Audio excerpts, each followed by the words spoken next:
Louise Bedford here. This is your Mind Over Market segment. This is how traders think. And welcome to the show, Jordan Meller. How are you, Jordan? I'm good. I'm looking forward to another episode, Louise. Fantastic. Well, look, this one is the pursuit of happiness. Now, often as traders, we get so involved in our trading world, we struggle when we actually have to emerge from the cocoon of our warmth of our screen and go back outside and realize, hang on, is my life on track?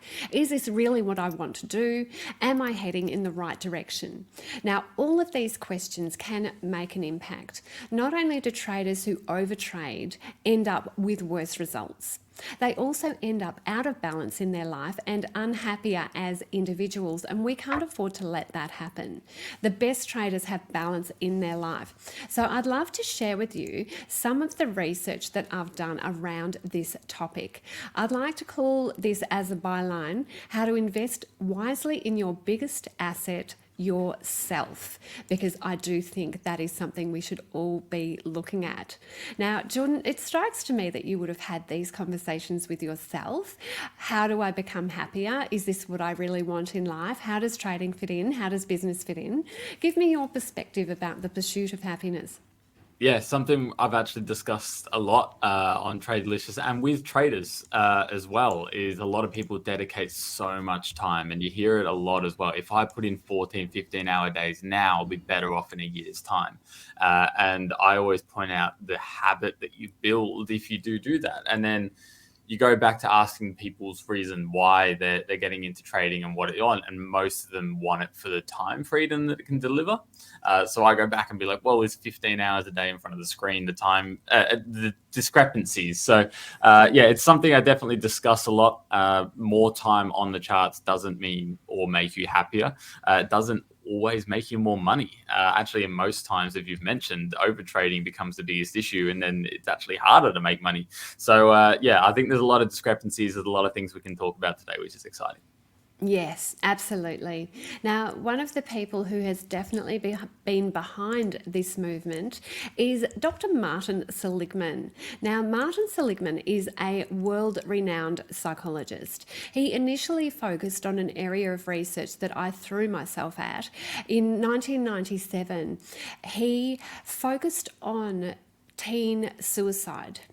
Now, it is a bit of a grisly topic, teen suicide. I know people don't want to think about it or discuss it, but what he found is that teen suicide peaks for 17-year-old males. That is the top age that people commit suicide as the teenager.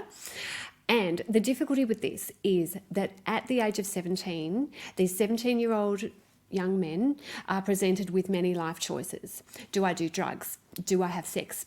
What should I do as a career? Should I stay at school or should I leave school? Oh, heck, I have to choose these subjects now. Otherwise, my entire life will go up in flames and there's nothing I can do about it, and I can't do this. And my parents are expecting one thing, I'm expecting another. In fact, I don't even know who I am.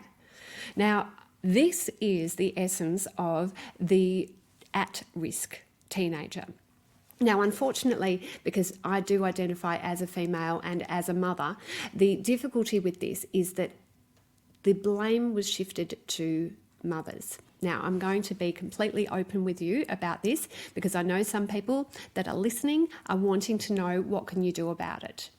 The mothers that took away the boys' choices when they were children are the ones that ended up with suicidal teen boys. So not letting them choose which ice cream, not letting them choose which clothes, not letting them choose which way to walk to school. All of those little choices that we line up as a parent and we think, oh, we'll just do it because it's quicker, it's faster, I'll just do it for you. That is actually setting up a very nasty set of repercussions for the young adult, because when they have big decisions to be faced with, it is a very difficult circumstance because they are not used to making those decisions at an earlier time. Now, Jordan, with your understanding about the teen boy. Were you given a lot of choices as a child? Were you told that you can do this and that you have responsibility? Or were you more the type of kid that was the helicopter parented child where the parents were always flustering around, or your caregivers or guardians? I know nothing about your background in relation to this. So I'm definitely treading into an area that I have not discussed with you in advance. I'd love to hear your thoughts about being a little boy. Yeah, no, I was definitely given a lot of choices. My parents raised my brother and I in a way that they treated us as adults from a young age. So we actually grew up quite mature, and I'm really thankful for that. They allowed us to make mistakes. They allowed us to make our own choices, and they allowed us to find our feet and to grow certain directions. So I was definitely along the line of not shying away from tough decisions, and making some of these tough decisions sometimes at a young age, and being a part of that. So yeah, I'm definitely on that front. Interesting, isn't it?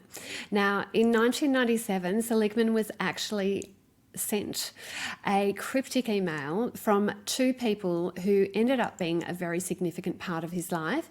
They ended up being lawyers. They said, "What makes people happy?" Now, it is interesting. They did send him a check as well. It was for $120,000.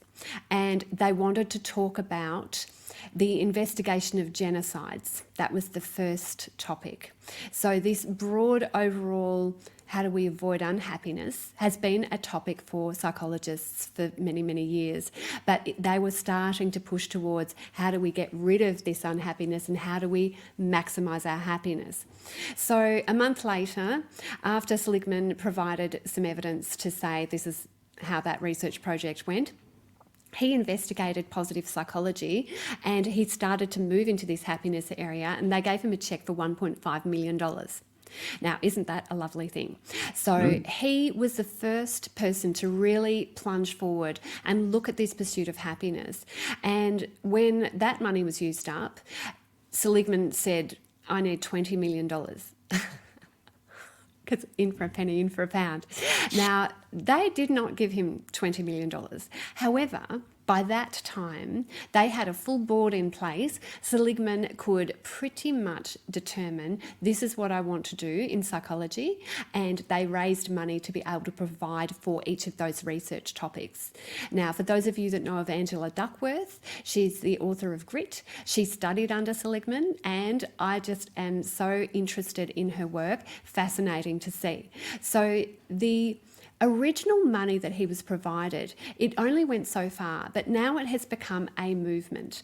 I'm going to do what I can to summarise. Good luck to me, because this is like 20 plus years of research. Watch this. I'm going to summarise it in the next 22 minutes. So the first part is be careful who you associate with. Careful who you hang out with. Clearly, we are aiming to hang out with people who are doing better than us. There are lots of research on concentric circles. Now, concentric circles are who do you associate with, who are your top 5 people that you hang out with, and then the next one who's slightly out of your inner circle, and then the next circle out who's slightly out of that circle. Now, we are most heavily influenced by those who we consider to be inner circle. We are more likely to be a composite of their average weight, which is interesting when you think about it in relation to food, their average income, their average number of investment properties. That individual concentric circle, that unique inner circle of people that you hang out with, can determine a lot to do with your own success. Now, Jordan, I know you and I hang out together, but I'm not quite in your inner circle. I'm probably the next circle out.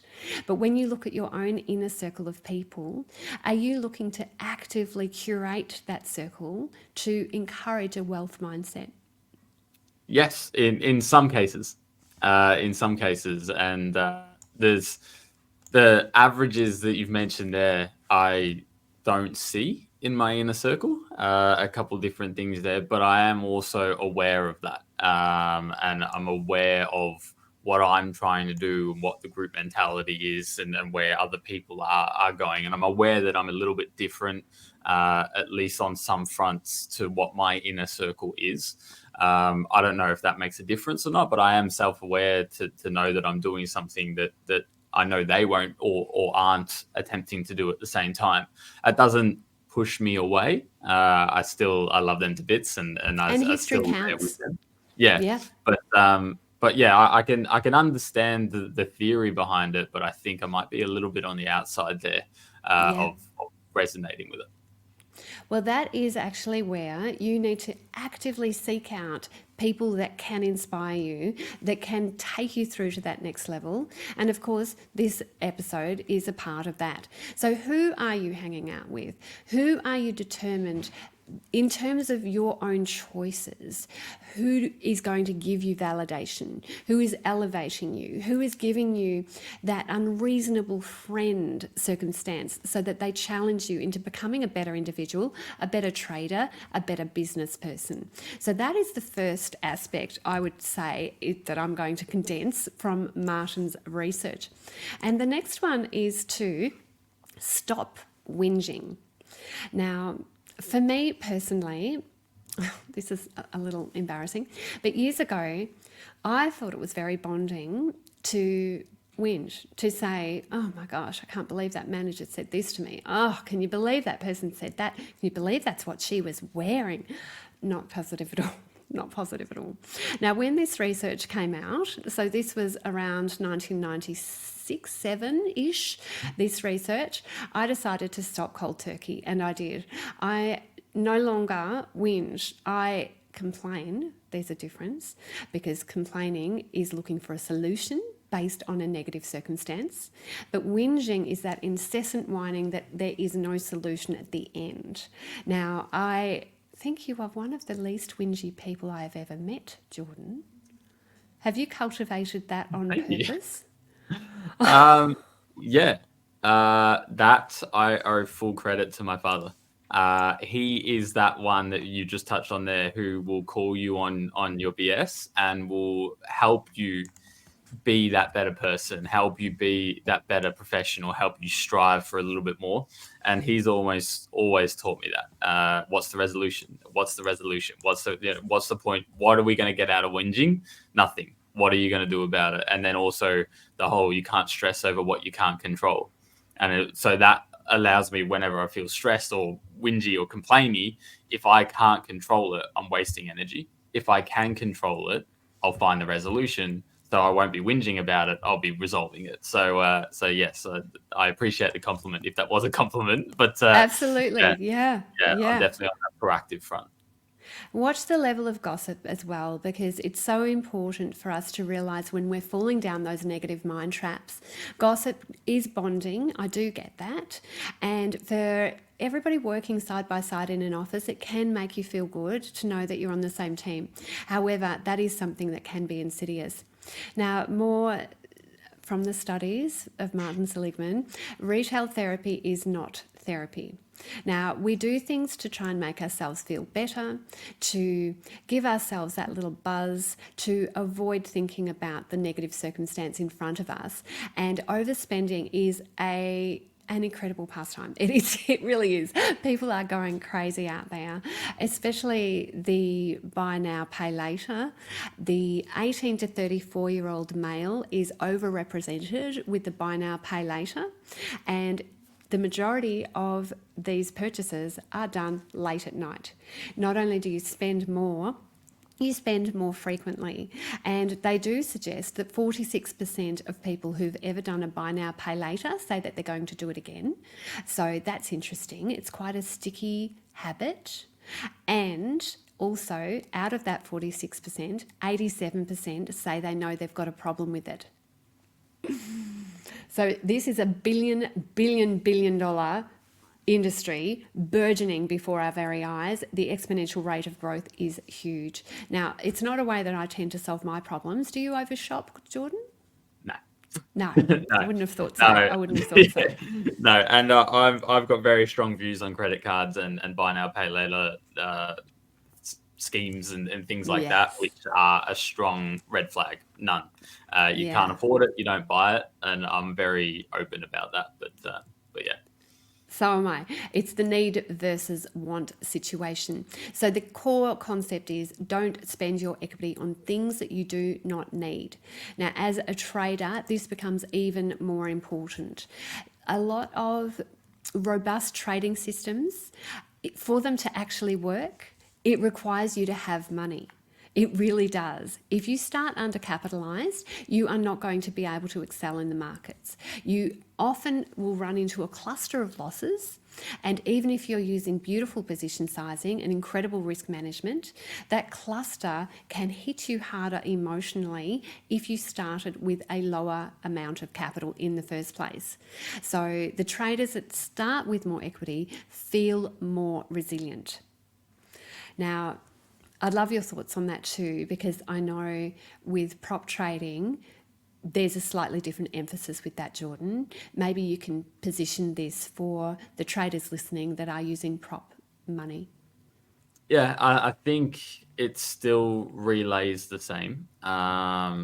Taking on more money at the beginning is obviously better because you don't need to earn as big percentage returns to still make it worthwhile, so to speak, right? So if you've got a lot more capital available to trade and you have a 10-week drawdown or something, it's okay because you've still got the money there to be able to push it through, and you can make a decent amount of money to either live off or at least make it worthwhile in your opinion. Whereas if you're undercapitalized, you are trying to achieve unrealistic returns very quickly and you can't afford to go the other way. And that adds a lot of added pressure and a lot of added stress there as well. I think the prop world is an attempt at fixing that. But it's still the same thing. When you go in and you take an evaluation, your pressure is on that evaluation. And while it may say $100,000 on your account, it's cost you $500. That's still not a lot of capital. That's still not a lot. And until you pass those evaluations, until you see that money that you can actually trade, it's not yours. And even then, it's still not yours. So I still stick with the overcapitalization is much better than undercapitalization, even in the wake of new innovations. I think it's still you're better off having more money in your account. Yeah, it's that soothing salve as well. Sometimes when your back is to the wall, it can be that you make less logical decisions. So I do think that is something, perhaps as well on the flip side, something that some traders have had to cope with, like me, is that after your capital grows beyond a certain point, you have trouble. It's almost like you hit a personal resistance level. You have trouble trading at past a certain level. Now, that is an aspect as well, because we're talking about undercapitalization, and this almost sounds like overcapitalization for where you are at emotionally. Now, Yeah. I think this is another source of pressure for traders, and some of the ways that I overcame that, if somebody's facing this situation, is I separated my money out into different buckets. So I've got a long-term bucket of money, a medium-term bucket of money, and a shorter-term experimental new systems, new time frames, new instruments bucket of money. Now, of course, that third bucket of money is the smallest amount because that is the higher risk area. My longer term even has property in it. So we're not even just talking about the stock market. But my medium term is where the majority of my trading capital is, where it lives, and it's quite happy there. And once a year I rebalance so that the percentages are roughly the correct amount in my mind for those three buckets. Now that has helped keep me scrappy and hungry and on the hunt. So I know the Fat Happy Louise is one that just probably doesn't strive. It's just the way it Yeah. goes. So I think know yourself is very, very important. And the other I think, aspect, oh, sorry, sorry, go Jordan. just Yeah. to add to that as well, you mentioned something that I notice a lot of traders don't do is you're talking about your capital there, and you've talked about how you've really diverse it in a number of different assets, still investing, still trading, so to speak, but a number of different assets, and you've well diversified and you know where your money is and what allocations to what. A lot of traders are traders, and that's it. And their one system that they trade, they put all their capital in that one spot. And I personally don't like that, and I'm going to assume you don't either, because what you've Correct. explained there. And I think there's little things in there. If you're trading and all of your investment is in that trading account, just have a think about that, and have a think about how you can diversify and still gain those returns. And don't get me wrong, trading can get hard. I have a specific number, Louise, that I can't trade above. I Yes. tried, and every time I've gotten to that capital, I can't perform. I really can't. I know that number, and it's stained in my mind, and I've never been able to make money over that number. That's in trading, but that was when I had everything in one, and now I'm really diversified across the board, and I think that's what a lot of traders need to do. Actually, I'm really glad that you mentioned that, because that is really the key. Many years ago, I traded somebody else's money. He was fantastic, actually. I traded with him for 4 years, and then he made a big loss in his own personal account, and through some sort of unfortunate male adult tantrum, which was very ugly, and that was it. His accountant said, "You're no longer welcome here." Damn. So, however, before he threw that tantrum, he said, "How much money do you want?" And I said, 15 mil. And he went, "Okay." And I went, "Oh, I could have asked for any amount, couldn't I?" Damn it. So that actually helped me as well to know that at that stage, that was a larger equity amount than I was trading with from my own personal account. So that stretch of seeing what those zeros looked like really helped. And the way that I switched off from the size there, it was partially because it was somebody else's money, which, as we know, with prop trading, you've got more of a chance of being able to be detached because of that. But also, I decided that I would only look at percentages. I wouldn't look at actual physical dollar amounts. Everything I did, I thought of in terms of a percentage rather than how much money I've made for him or for me. And that helped as well. And that does bring us on to the next point, which is careful how much you live in the future. Now, we are planners, Jordan. We like to think about what's going to happen tomorrow, what's going to happen 3 years down the track. We like to think of where we're going to end up. Now, I love it too. I'm not saying that we have to completely only be in the now. However, the research does suggest if we are only thinking about the future, if we are only planning ahead, if we are only seeing that horizon, that is not going to do anything for our happiness. Being able to enjoy ourselves where we're at now, to be a fully self-enclosed, self-sufficient vehicle currently is just as important as thinking back in the past and planning for the future. That is really one of the aspects of mindfulness, and I know we have discussed that as well in the past. So it's something to consider. And another aspect is careful how you think about others. Now, Jordan and I have just mentioned some big figures here, and perhaps I should not have, because now I've got everybody thinking that $15 million is a lot of money. For some people it is. For some people it is not. It is not at all. So be careful how you're thinking about other people. Careful that you think that, hey, they can do no wrong, or they've got a lot of money, or they don't have that much money. That upward and downward comparison, which we've touched on before, Jordan, upward comparison allows us to compare ourselves with people further ahead so we become a striver. Downward comparison allows us to feel superior, which can keep us in the game for longer, but is also probably not all that accurate because those people will have attributes that we do not have. We have to be careful about maintaining that equilibrium for ourselves. So when it comes to other traders, Jordan, have you felt yourself jealous in the past? Because I have. Yeah, absolutely. I've seen some people who have achieved success like I've never seen before in half the time, and there's definitely other elements where I'll be like, come on. Like, why aren't I doing that? Like, I should be able to achieve that. And that has crept in. I've done a lot of work on myself when it comes down to perception and perspective, and understanding the difference between the two and when making decisions. And it goes back to actually what we touched on last episode, asking the question, is it true? Asking, those type of questions. So when these thoughts come into my mind of that immediate, come on, what, like, it must be full of XYZ.